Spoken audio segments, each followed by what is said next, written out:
know that we're dealing a lot with social media right now, but I'm sorry, but Well, that's fine. so when you tweeted today about, you know, if you don't like it, if you don't like homosexuals, don't have anal sex, which I thought was brilliant, very right to the point. Gay sex, in case you're Gay a sex. woman, you know. Sorry, gay sex. Well, or not even a woman, but in case you couldn't have, you know, don't have a penis or whatever. Yeah, but anyway, stuff like that, and you know, some other comments that, you know, may ruffle some people's feathers and stuff. You don't care. You just post whatever's on your mind, or is there ever a button where you're like, maybe that's too much? Well, some things I don't feel that strongly about, so I don't have much to say about them. And other things I don't feel like it really matters what I could possibly say, so I don't really get involved in certain kinds of topics or debates. But sexuality is such a, perhaps even the most primary aspect of existing, and we wouldn't without it.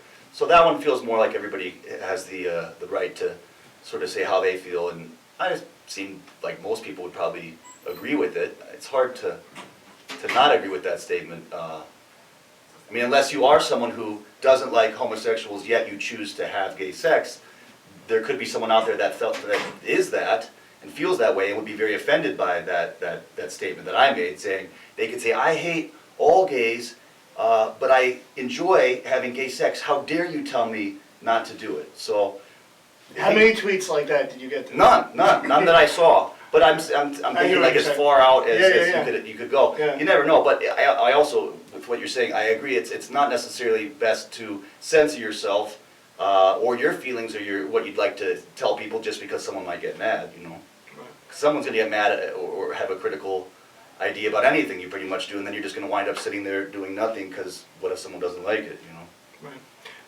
If I wasn't me right now and I was you right after you released your first album and I was about to ask you a question, you today, Wow. what would you ask yourself? I like that question a lot. That's great. Thank you for following it, by the way. Well, that's fun to think about the past and the future and sort of like imagining where you'll be in 20 years and imagining in those 20 years thinking back to now when you're picturing it in the future. Mm-hmm. It's kind of a fun way to realize maybe that there is no time at all. I would say, like, so what do you think? What do you think about what's going on, and are you having some fun? Something like that. Just sort of, how are you? Kind of question. And what would you say? Doing very nicely. Thank you very much. Very excited about all these adventures, and definitely it's been challenging, but it's been thrilling, and there's a lot more to come. And that's really how I feel actually right now as well. Except that now I'm more baffled that any of it has happened and gone on this long. Right. So it's almost like the reverse effect in a way. I'm more surprised about what I've gotten to do than I was when it first started. Yeah, I mean, I even noticed, like, you glanced over, oh, I want to do that, but I, you know, was opening for Black Sabbath. You know, stuff like that. Do you ever let those thoughts, like, resonate?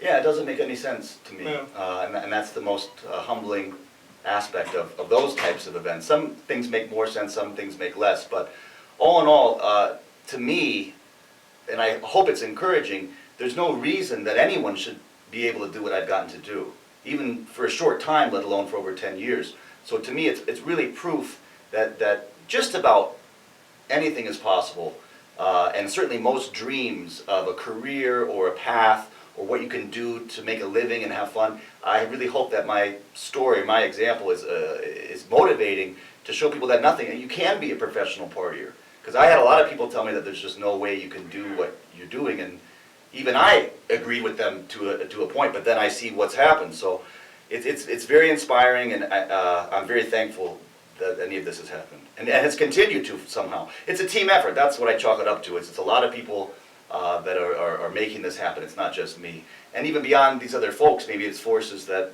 none of us can really pin down. I think that's a good way to end. All right.